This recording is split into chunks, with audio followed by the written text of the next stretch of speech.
एक बुद्धिमान व्यक्ति कभी नहीं कहेगा कि वह बुद्धिमान है, इसीलिए नहीं कि ऐसा कहने से उसकी बुद्धिमत्ता कम हो जाएगी, बल्कि इसीलिए कि वह ऐसा कहने से व्यर्थता को देख पाता है। गौतम बुद्ध के जीवन से जुड़ी हुई एक छोटी सी कहानी जो आपको बताएगी कि वास्तव में बुद्धिमान कौन है। तो चलिए बिना समय गवाए कहानी को शुरू करते हैं। एक नगर में एक लड़का रहा करता था और उसका दिमाग बहुत तेज था और उसकी खासियत यह थी कि वह किसी भी चीज को बड़ी जल्दी और आसानी से सीख लेता था। जहां अन्य लोगों को किसी काम को सीखने में महीने या वर्ष लगते थे, वहीं पर इस लड़के को उसी काम को सीखने में कुछ दिन लगते थे।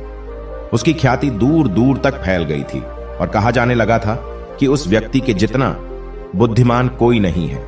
परंतु वह व्यक्ति तो जानता था कि वह भीतर से क्या है। हर व्यक्ति जानता है कि वह भीतर से क्या है, चाहे वो बाहर से कुछ भी दिखाए।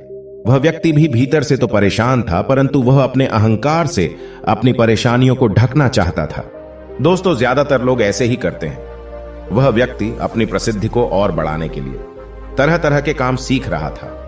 वह चित्रकारी करना जानता था, वह मूर्ति बना सकता था और वह गीत गा सकता था, और वो दुनिया जहान का हर वो काम सीख चुका था जो उसने अब तक देखे हुए थे।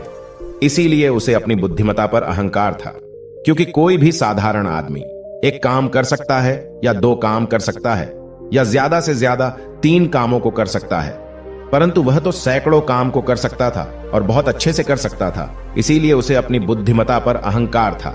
वह इस बात को अंदर ही अंदर मान चुका था कि उसके जितना बुद्धिमान इस दुनिया में कोई भी नहीं है।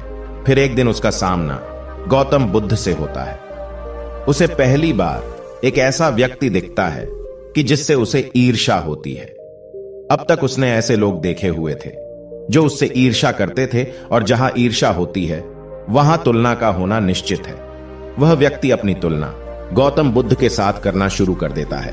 वह देखता है कि बुद्ध के पास तो एक भिक्षा का कटोरा है, लेकिन उसके पास धन की कोई भी कमी नहीं है। बुद्ध के वस्त्र तो साधारण से थे, परंतु उसके वस्त्र बहुत कीमती है। बुद्ध तो जमीन पर नंगे पैर चलते हैं, परंतु वह नंगे पैर नहीं चलता। इसी तरह से वो आदमी सैकड़ों चीजों से अपनी तुलना गौतम बुद्ध के साथ करने लगता है, परंतु हर तुलना के बाद भी वह पाता है कि उसकी ईर्ष्या बुद्ध के प्रति 1% भी कम नहीं होती है। वह व्यक्ति मन ही मन सोचता है कि मैं इस भिक्षु से अपनी तुलना क्यों कर रहा हूं, जबकि मेरा जीवन इससे 100 गुना बेहतर है। लोग भी बुद्ध का सम्मान कर रहे हैं। आखिर इसके भीतर ऐसा क्या है जो मुझ में नहीं है और जिसके कारण मेरे भीतर इसके प्रति ईर्ष्या है। बहुत देर अपने मन में उलझे रहने के बाद वह व्यक्ति तय करता है कि वह बुद्ध के पास जाएगा और उनसे पूछेगा कि उनकी उपलब्धि क्या है। वह व्यक्ति अपने सेवकों के साथ बुद्ध के पास जाता है और उनसे कहता है कि मैं इस इलाके का सबसे बुद्धिमान व्यक्ति हूं और आप अपने आसपास जो भी देख रहे हैं मैं वो सब करना जानता हूं। किसी भी कार्य को सीखने में मुझे बहुत ही कम समय लगता है। सभी लोग मेरा सम्मान करते हैं, परंतु इस सब के बाद भी मेरे भीतर आपके लिए ईर्ष्या है। मैं यह जानना चाहता हूं कि आपकी उपलब्धि क्या है। ये सब लोग आपका आदर सम्मान क्यों कर रहे हैं। उसके बाद बुद्ध कहते हैं कि वैसे तो मेरी कोई उपलब्धि नहीं है, परंतु तुम कह सकते हो कि मेरी एक उपलब्धि है। वह व्यक्ति पूछता है कि क्या मैं जान सकता हूं। तो फिर उससे बुद्ध कहते हैं कि मेरी एक उपलब्धि है कि मैं सभी उपलब्धियों को छोड़ चुका हूं। वह व्यक्ति बुद्ध से पूछता है कि मतलब मैं कुछ समझा नहीं। बुद्ध उस व्यक्ति से कहते हैं कि क्या तुम्हें प्रशंसा अच्छी लगती है। वह व्यक्ति कहता है कि प्रशंसा तो सभी को अच्छी लगती है। उसके बाद बुद्ध कहते हैं कि क्या तुम्हें निंदा अच्छी लगती है। फिर वह व्यक्ति कहता है कि भला इस दुनिया में कौन है जिसे अपनी निंदा अच्छी न लगे।